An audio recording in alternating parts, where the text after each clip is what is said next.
welcome all of you to this month's Zoom Café, EEA Zoom Café.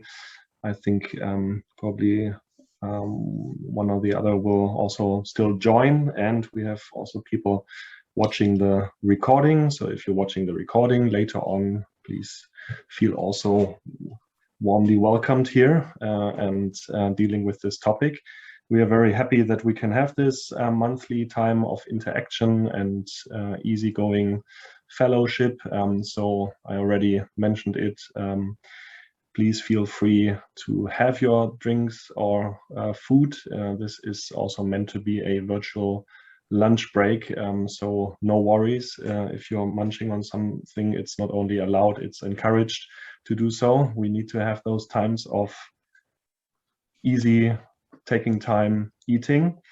At the same time, yeah, we want to have an impulse in our virtual lunch break. That's the idea of this format, and we want to listen to some wisdom and to some insights, and then also interact with each other.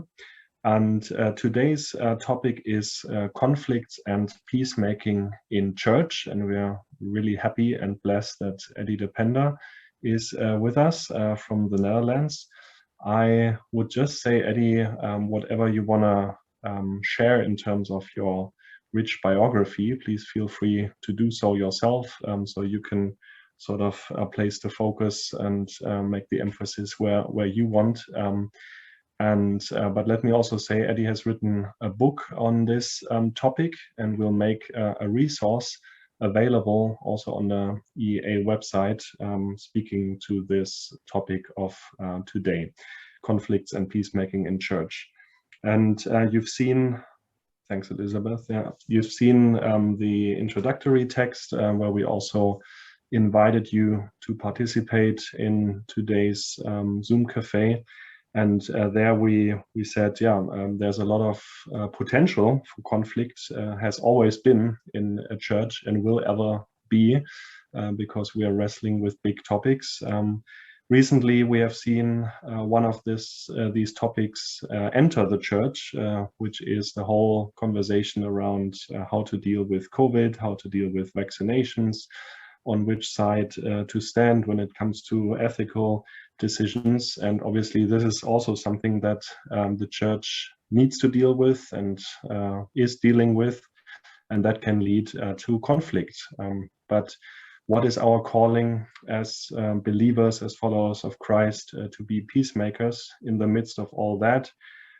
Big questions, and I can already say we will not have the time and the space to unpack them to the full extent today, but I think it's good to have the discussion and to spark some thinking that can then also go on after this meeting today.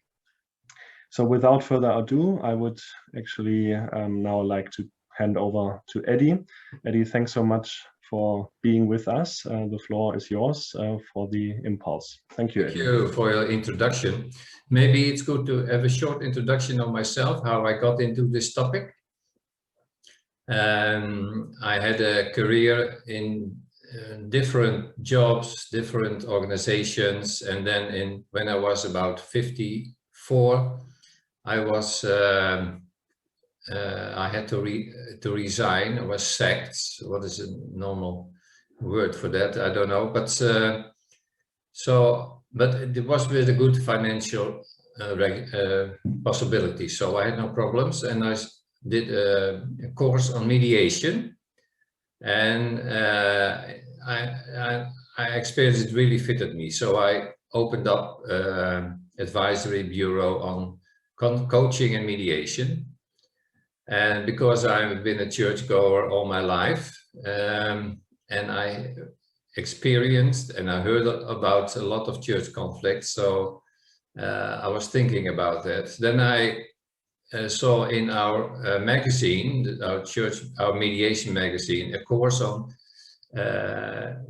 conflicts, church, and system thinking. So I went to this course, and I was very much educated. And then I got in contact with somebody from the Evangelical Alliance, Gerrit van der Schee, And we talked about it, and he said, well, it looks like if churches have only two possibilities in dealing with conflicts, and one is we do not have any conflicts, and the second is the conflicts are so bad nothing can be do about it. So there is no middle ground somewhere, and that's why we decided to write a little book. Matthias mentioned it already, a little booklet, guidelines for peacemakers. And it was, the idea was, well, you have to repair the roof when the sun is shining, not when it's raining. So it was mentioned for leadership teams. It's very little, just 32 pages, small pages, about thinking about conflicts. And it was printed in 3,000 or 6,000, and it was received very well. So, and as Matthias mentioned, it will be available for you in English. So I've been involved in this since 2008. I've done a lot of church mediations, and that's why I'm also interested in this topic. And the introduction was that the vaccination mandate, the Green Pass, there's a different calling in every country, but let's talk about the Green Pass. It divides people, and we see that between husband and wife. We have, my wife has a girlfriend and her husband is vaccinated and she is not, and so there's tension in the marriage. It's between parents and children, that sometimes children say, well, if you're not vaccinated, you cannot see your grandchildren. So it can be very heavy, this problem. And well, on one hand, we can say, well, that is very difficult. But when you look at the Bible and you see, for instance, 1 Corinthians 1, it says, Paul says, for it has been reported to me by Chloe's people that there is quarreling among you, my brothers. So conflicts, quarreling, strife, it's of all ages. So we don't have to be afraid of it. It just happens. It's not a question when, or of not a question why or why not. It just happens, and how do we deal with it? And as I said, I've been involved in church mediation since 2008, and I'm not easily shocked if I hear some stories about conflicts. But then in a Dutch newspaper, there was an article, and there was a survey among 1,000 people, and one question was, do you want your church to have a green pass? And to my amazement, 4 out of 10 people said yes. So that means that a lot of people who are not vaccinated cannot go to church anymore if the church adopts this policy. So 4 out of 10. 4 out of 10 says, well, we don't want that, and 2 said we have no opinion. So 40% says we have the need of a green pass, and 60% said, well, maybe not. So that makes it not so easy for the church leadership how to deal with that, because you want to take your whole flock serious, but how do you do that? When I have a workshop on this, I always start with one sheet. That is that when emotions are involved, thinking becomes problematic. So we now have a sheet, and you see there are 2 axes. One is the ability to carefully understand and communicate, and the other is the intensity of the emotional involvement. So when the intentional involvement is low, then we don't care about things. So it's not difficult to communicate. When the intensity rises, we start thinking about things, and we say, well, what do I think about this? So we are more on our toes to know what's good. But when the intensity still rises, the ability to carefully understand and communicate becomes lower and lower. So that means that when people are in an emotional situation and they talk not, most of the time, not from their head, but from their emotions. And that makes it difficult to communicate because you're most of the time on a different level. This idea is supported by brain research. So the next slide shows that people say we have 3 parts in our brain. One is the lower part, the reptile brain. It's about survival and fear. The second part is, I go very quickly, of course, because I have only 50 minutes. The emotion, the seek and avoid pain, but also the connection between people. That's what they call mammalian. And the third is the logic and thinking. And it has been researched that when emotions are high, the first part that has been shut off is the logic and thinking, and then it becomes emotional. But when it becomes very high, it's just survival. It means live or die, and then it becomes reptilian. So I wanted to show you this, that it is very difficult to talk with people who are emotional in a logical sense. So, and this anxiety, this emotion has a lot to do with what I call the tension between individuality and togetherness. So in system thinking, they say, well, we have these 2 strengths, these 2 powers. We want to be an individual and we want to belong to a group. And some people tend more to be together and the other more individual, but there is a tension between the 2. And then if you can show the next slide, because of this tension, anxiety, emotional tension comes to the front. So, and maybe that's enough for now, Matthias. And then, yes, thank you.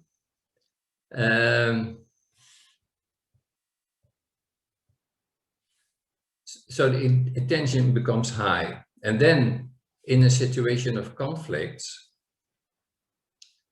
and there are different opinions in the church, how do you deal with it as a leadership? You want to help everybody, but for instance, in our church, we say, well, in the Netherlands now it is free. You can go to the church now. There are no restrictions anymore. But some people are more or less anxious, afraid. So what they have done in our church is that there are 3 blocks. And 2 blocks are for everybody, and 1 block is for people who are more or less afraid or want to keep the distance between 1.5 meters. That is in Holland. And last Sunday there was for the first time, but there was nobody sitting in the anxious block. And so my question is this because they do not come to church, or are they still anxious, or do they want to not let show that they are anxious? So it's very difficult. It's not open. It's not transparent. So as a leadership, how do you deal with it? In my experience is that leadership finds it very difficult to handle conflicts.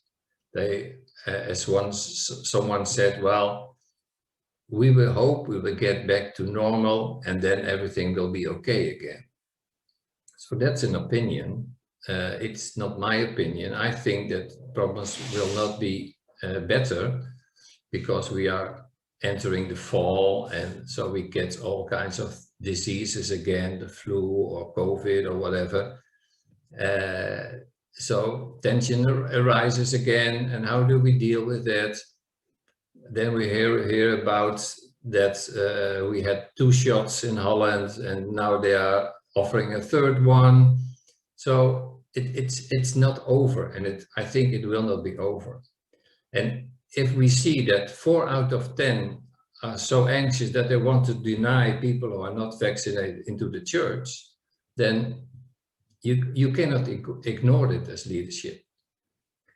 But well, then you have to face these questions, and then how do you deal with it? And one of my colleagues, he said, well, I was in a leadership team, and they were thinking about how do we open up our church again after this the measures of the government. And then he asked the question, well, how are you in this situation? And then there was a discussion that some were very afraid, some were not afraid, but there was a lot of tension within the leadership team. But they didn't talk about it because they were worried about activities. So I think it is very important to show for the leadership team to face this situation, and then to search your heart. How am I anxious about this? So I want to deal with the anxiousness in the situation.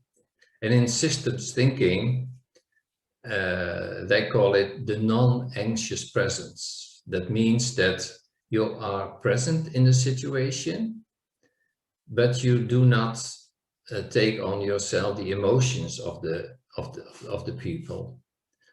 It means that you have enough body in yourself to have an individuality, and you are able to you have your own convictions, and you are able to connect with people, to see that the togetherness force is important. So the individuality and the togetherness, these forces, you can balance them, you can act with them both. So I think for leadership team is important to work on this non-anxious presence. And I have a sheet on this, how to deal with it, the anxiety. And it has some points. So for instance, control your reactiveness. That means that when you are someone who is afraid that someone will contaminate you, that's important to know. So then how you behave will be guided by this. So you have to know in yourself how to react. Then it's important not to be influenced. I mean, you take it serious, but not be influenced by the reactiveness, the emotion of other people. So if someone gets angry because you say, well, we do this or do that, well, you cannot own the anger of someone else.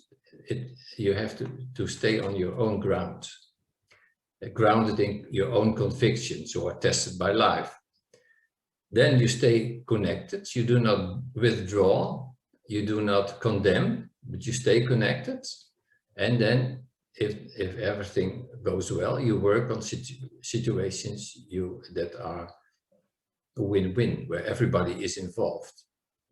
But you cannot be responsible for everybody in your team, in your congregation. So I want to end with a challenging quote, which I have from Israel Galindo. He had written a book about congregational leadership. And he says, a leader who is too concerned about consensus and harmony will more likely enable and release the destructive forces and processes in the organization. So I think this is a really challenging quote, because many people want consensus and harmony. I think everybody wants. But if that is your guiding force, that you are guided by that, then, the Israel Galindo says, destructive forces will be enabled. And that means that people are not open they do not feel the openness to share their opinion, to say what they think, but everything has to be nice, has to be lovingly, everything has to be wonderful. So the negative thinking or the critical thinking, how you are put on the ground, and then, well, they do their work and people start talking to each other and gossiping and things like that. So the destructive forces are being enabled. So I think we need leadership that is that has their own convictions and know where they are going, and at the same time are able to have connection with the people and give them the freedom to talk about what they think. And I hope that that we can help leadership to develop to what is called a non-anxious presence. And my last sheet is what I wrote, guidelines for peacemakers, with the idea, repair the roof when the sun is shining. So I'm available for questions, of course, but this is my contribution for now. Well, first of all, thank you very much, Eddy. That was deep and truly rich. A lot to unpack here. I think you are easy with us sharing the slides. Is that yes true? Okay, I'll put them in the chat later on here, so you can directly download them as you're part of this meeting. So yeah, we want to have a round of reactions, reflections, not only questions and answers. I think we have many very, very experienced people in here who can also add further insights and add your perspectives. But of course, also if you have a question to Eddy and his previous work, then feel also free to ask a question. The floor is open.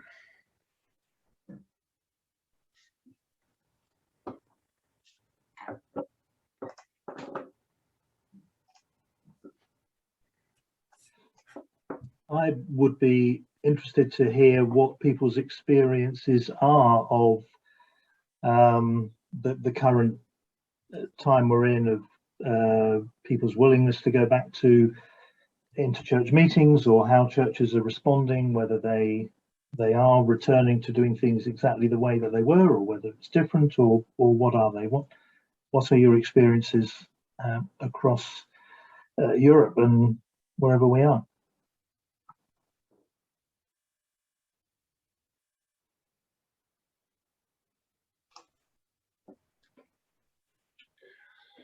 Eddy, do you want to collect some questions or directly answer, Graham? Well, I cannot talk for many churches, just for our own church. We are a member of the Protestant Church in the Netherlands, and our church follows the guidelines completely. And sometimes people are not happy with that. For instance, there was the time then we had to wear a mask, and then you go to your seats and then you can put off your mask. But some people do not like wearing a mask, so they just ignored the guideline and they just went in without a mask. But that was not a topic at all. So my feeling is that there's a lot of anxiousness below the surface, but it is not in the open. So I'm afraid that conflicts will arise. Now we have this vaccination problem, and people, my wife, she has a good friend, she has a prayer appointment every week, and my wife is not vaccinated and she is, but when that came out, that she became a little bit afraid. So you have to know how to deal with this friendship again. So I think it's not something light. I think it's a big thing. But maybe someone else in that church can tell something about how it is.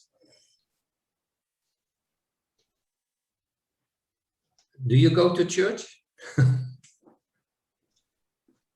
I'm going to be sadly unhelpful, as Portugal has the highest adherence to vaccines in general. So our population has always been incredibly highly vaccinated, and vaccines don't seem to frighten the Portuguese at all. So I think I've had more vaccines since I moved to Portugal than I had my entire life in Canada.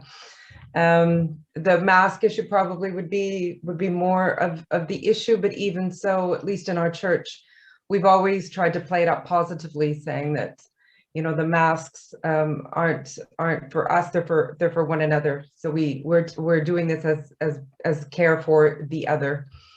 And then I've also pointed out how low the actual normal flu has been. And so we've actually managed to be quite peaceful about the whole thing. And I've actually heard of no churches in Portugal who have had any real big conflicts, unless there would be international churches, but even from them, it's been pretty quiet around here. Okay. Since a week, we have in Switzerland a new law that you have to be certain you have a green pass if you are more than 50 people, and for the church congregations, it is a very it's very difficult for them to deal that, because I think it's a very similar situation like in the Netherlands. There are 40% who are vaccinated, and the other 40% are strongly against them, and so yeah, the situation is there's a lot of reasons for conflicts, but I'm looking forward to because the leaders handle very wisely. And they don't give fire to the conflicts, or yeah, I'm very happy about that.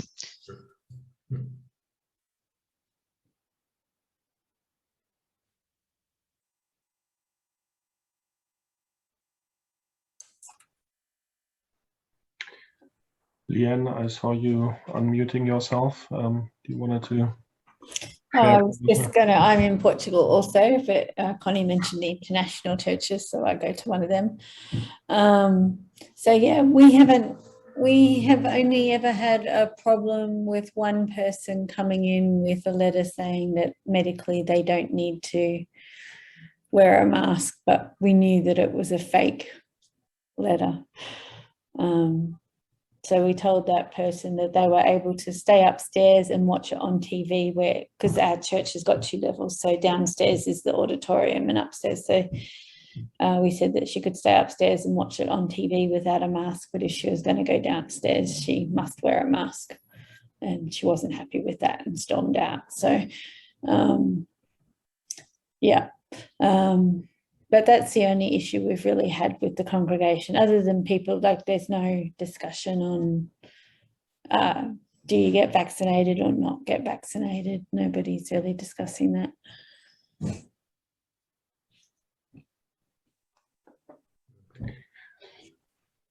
Eddy, from my side, I would have a question on the leadership level of the whole question.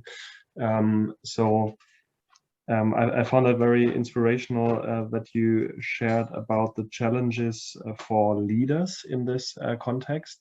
And I thought immediately about our mandate to create unity. I mean, Jesus was praying, let them be one, so the world will see. And that's maybe our biggest evangelizing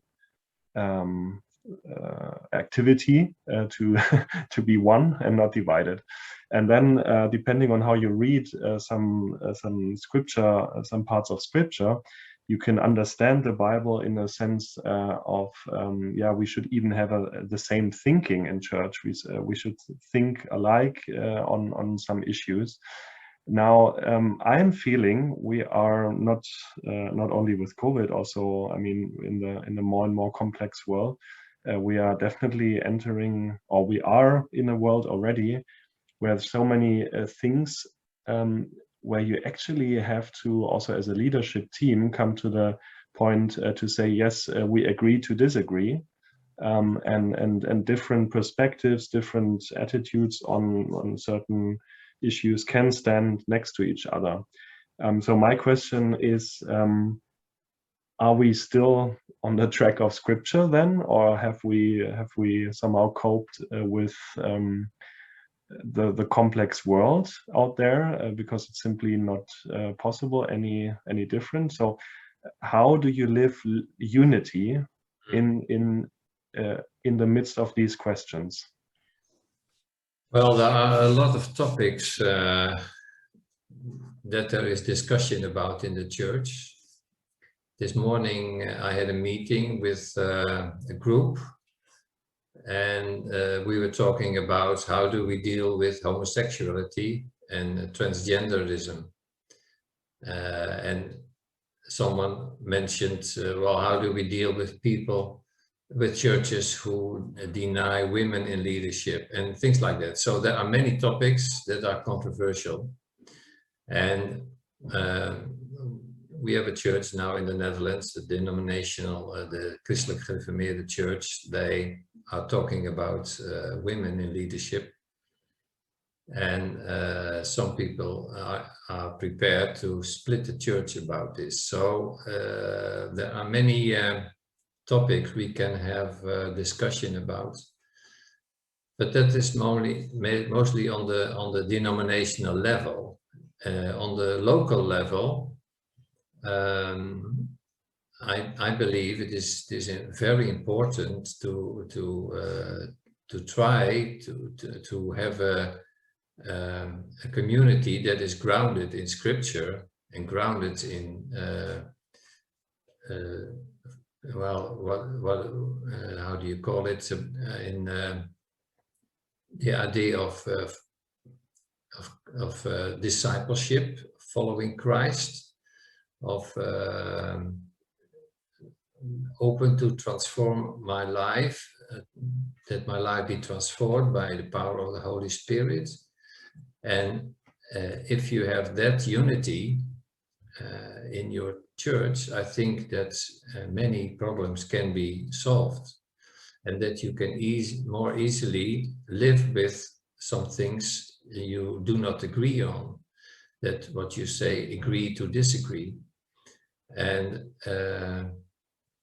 so I think I see for the future that more and more it is important to focus on local communities to find a way how to deal with this. And it starts with a fundamental conviction about about Orthodox faith, as we call it, about following Jesus and having our life be guided by the Bible and the Word of God, things like that.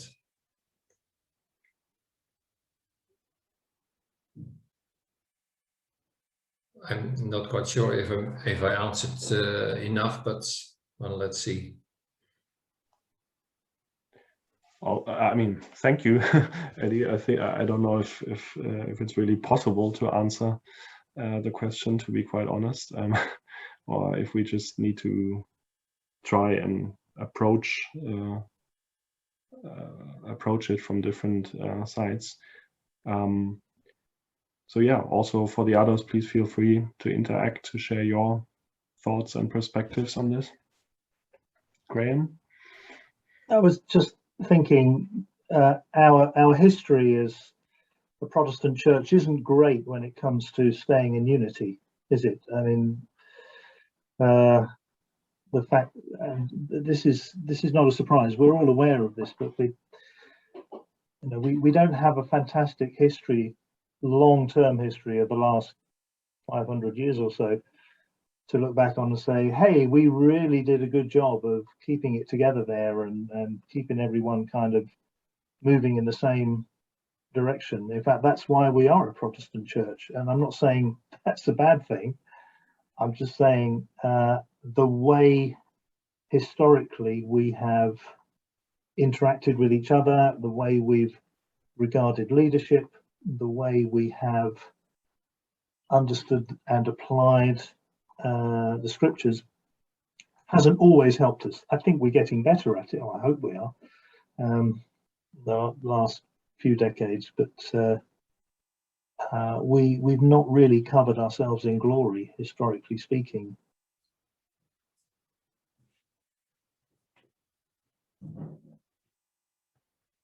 Yes, it's my experience that, well, we don't like conflicts. We don't like this unity. We like to be one and so forth. But when I have a workshop, I say, now I will show you a picture of the person I have the most conflict with. And then I show the picture of my wife, because we love each other. We have been married for more than 43 years, but we have all kinds of different opinions of all kinds of things. So it's normal, and that's life. So we have to deal with it. But because we make it so emotional, we find it not so difficult to deal with it. And I think because we live in a world that is global, I mean, you hear so many stories from all over the world. There are so many things that are being questioned. Then you have to have an opinion on so many things. It's too much for us. It's really too much. So that's why I try to focus on small local communities, not these big mega churches. That's easy, but to have a small community and live with each other, share each other's lives, I think that's a challenge. So as we do that as Christians, I think that will be a testimony for people, because they know how we interact with each other, and not if we have the right opinion or the right policy or whatever, but how do we deal with each other in the family, but also in the local community. Yeah. Well, I'm Kees from IV's Netherlands, so also from the Netherlands. I understand that the intentional emotional involvement becomes much more higher when you think your theological understanding is questioned. What I now see also with the Corona pass and or green pass, we call it in English, that some of our students see this really as a sign of the beast. So in their theological understanding, they say, well, this is the beginning of the end. And I see some of the reactions already. Their way of reacting is already from, "Oh, can I say this, yes or no?" So how we deal with in this discussion? What is wisdom when the discussion goes in this direction? Well, that's an interesting question, because we in the Netherlands, we have all kinds of groups who are also saying these kind of things, and most of the people say, well, that are conspiracy theories. And so if some idea has been labeled conspiracy theory, then you don't have to take it seriously anymore. And I think that we don't know how well, because it's a theory, you don't know if it's true or it's not true. But if someone has an idea, I think you have to take it seriously one way or the other. If you say, well, I don't have to take it serious, then, well, people shut up and you're not, well, they don't want to talk with you anymore. If you say, I'll follow you for 100%, well, then other people say they don't want to talk to you anymore. So it's not easy to find a way, but I think listening to everybody is very important. And if it's, as mentioned before, if it is possible to agree to disagree, then you have a wonderful situation, because that's life. You cannot agree with everyone on every subject. So you have to live with the fact that you agree to disagree on some points. But what I hear is that when people have a theory about something, they have the feeling that they are not taken seriously. So I think that's a job of leadership, to take it serious, and that the people have the feeling they are being heard. There is acknowledgement for their opinion. And then you can connect to them and then try to find a way how to agree to disagree.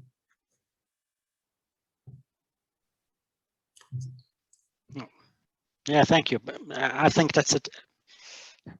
Yeah, it's very difficult, because some theories are very destructive, and I can't agree to disagree with as a leader with these destructive theories. I have to. I don't want to give a platform or a public space for some kind of theories, because they are so yeah, they destroy so many things. And but it's what do you think, where it's the border to stop the discussion, or give somebody a podium who has a very difficult position? Well, if it's an opinion, for instance, we had just the remembrance of 20 years ago of 9/11. Some people don't believe the narrative from the government, and they think that it's some kind of false flag operation. Well, that's not an issue that is important for your church. So you don't have to have an opinion about this, I think. But if someone wants to share his thoughts on this, then he wants to be listened to, and maybe not to the whole congregation, but maybe one or two people from leadership team, that they go to him and they listen and they say, well, I have another opinion, but okay.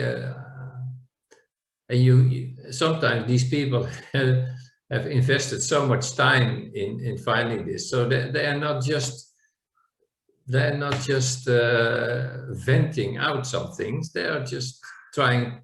They have a real heart to find the truth in situations. And I have a book here from a Dutch sociologist, and he has a PhD in conspiracy theories, and he written a book, and he has all kinds of these theories, and he puts the official lecture narrative, and then what some people think about it, and he puts that besides each other, and that helps to find a way how to deal with that, I think.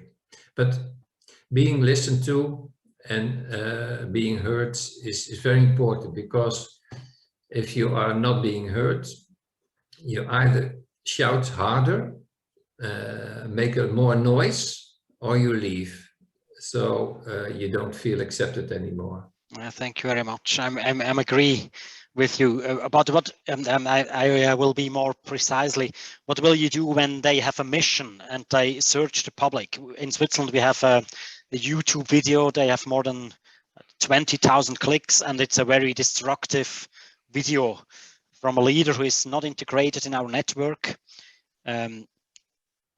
Often these people search the public with their theories. Yes. Is it helpful to react, or yes? Should we stay silent as a leader of an alliance? Is he a part of your church? Oh, he's not integrated in any network. That's a difficulty. But are people in your church following him, or? I'm not a leader of a church. I'm the general secretary of the alliance. So okay. I asked this question in this role. What should we do as a network who stands for the unity of the church? Yeah. When there are theories in the public discussion, who give fire to the conflict. Yes. Well, that's a difficult question. And yeah, as an evangelical alliance, I think you have to be very careful what you address or what you don't address. So last week I was in a meeting about women in leadership. So that's a topic. And then as I mentioned this morning, I was in a meeting with how do we think about homosexuality. And within the church, there are all kinds of different opinions about this. So, and maybe there are 100, 200, 500 topics you can have an opinion about. You cannot have an opinion about everything. That's not possible. So you start with the theology, of course, and then if something is very important and some people make a fuss about things, then you can say, well, what is our opinion about this? But you have to choose your battles carefully. To me, it seems that in the New Testament, the image of, and the Old Testament, the image of leaders having being equated to shepherds is quite a strong one, because that's the image that people understood. And without necessarily using the same image, the principle of that is one of, if you're asked to take responsibility for anything, part of that role is protective, like being a parent.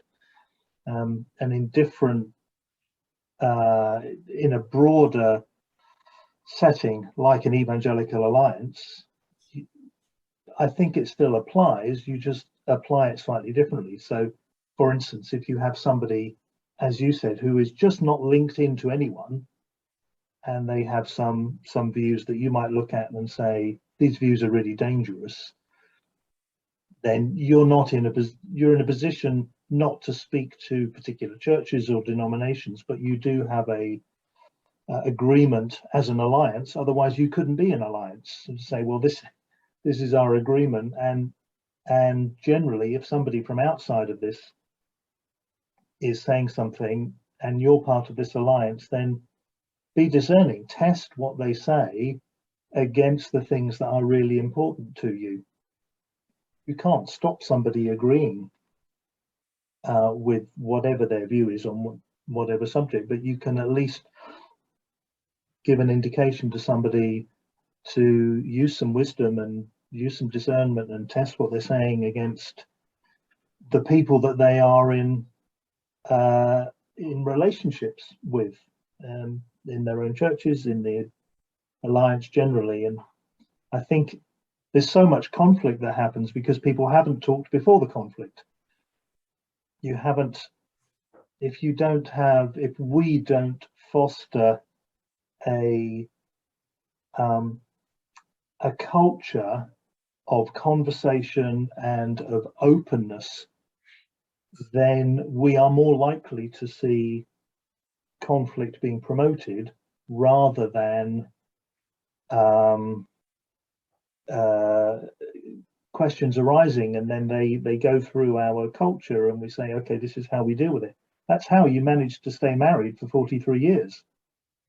Because within your marriage, you have a culture that says, okay, we've got something here we disagree on. So how have we dealt with all the other things we found which were points of disagreement?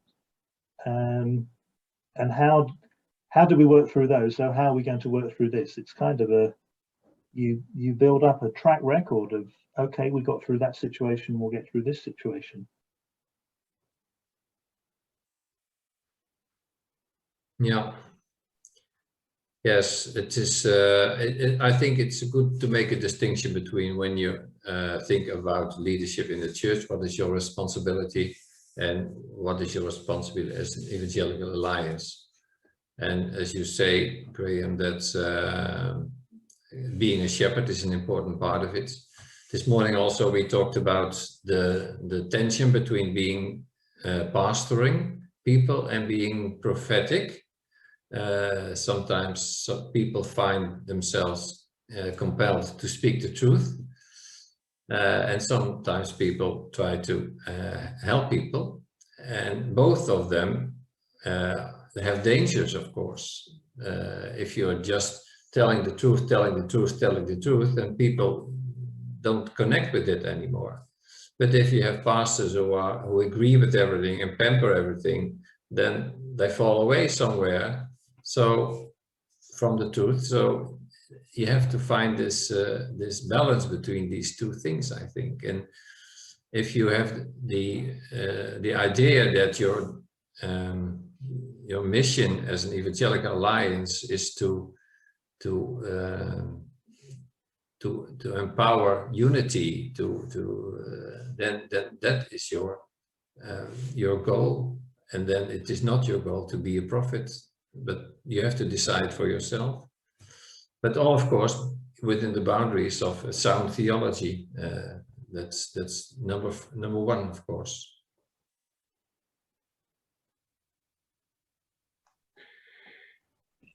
I'm just having a look here at the statement that's come out of the Australian denomination that I'm a part of. And in Australia, they're currently deciding whether the government will make it legislation that you can't go to church gatherings without, like, the equivalent to the green passport. So they're obviously fighting on that. So I would share the document, but it's an internal document, so I can't. But I can tell you some of the points that are in it. So they've said that they don't hold an official ethical position on the use of vaccines. They encourage individuals to decide based on their own personal conscious medical advice in the interest of others. But they do say that they strongly object to any legislation or government restrictions that would limit in-person worship services based on vaccination status. They address conspiracy theories. It says, unfortunately, conspiracy theories thrive in the present environment of uncertainty and often present a mixture of both truth and untruth. It says the prophet Isaiah warned his community about being caught up in conspiracy theories, particularly those conspiracies that invited fear rather than faith. In Isaiah 8:12-13, the prophet encourages proper fear of God rather than a focus of fearing politically fueled conspiracies. So, and then they said, instead, we recommend individuals to conduct careful research using trustworthy sources from which they base their own opinions. And they're saying that theological basis is on loving and respecting one another, upholding personal freedom, understanding common good, and honouring government authorities. And they've also got a caution in here on any pastors providing medical advice on vaccine, because that's not your training. But I don't know if that's helpful. Well, it's interesting anyway, because what I see on Twitter, the most informative platform, is some videos of Australia that are really shocking. And especially the videos from the Minister of Health and all kinds of people. Mhm. Their language is very aggressive, very authoritarian, I mean. And I think in that case, in Australia, maybe Evangelical Alliance has a mission to say something, because it affects the church life. Yeah. Yeah.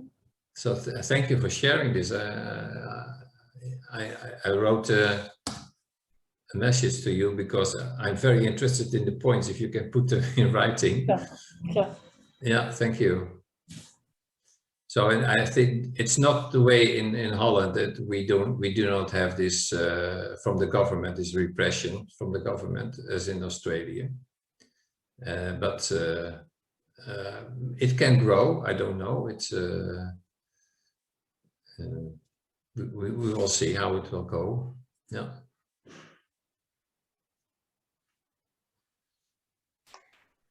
So it's Connie is from Portugal. How are the measures, the constriction, how is the measures in Portugal at the moment? Because I have all kinds of different opinions, information. Antonio, if I'm going wrong, please correct me. Antonio is the GenSec of the Portuguese Evangelical Alliance. But right now, we're still limited to face masks. So we must mandatory face mask, mandatory, this is in church, so I'll just deal with in church. Mandatory distancing starting October 1st, which would be Friday. The rules then change again, and we're not 100% what it will look like, but likely distancing will be in place, but no face masks.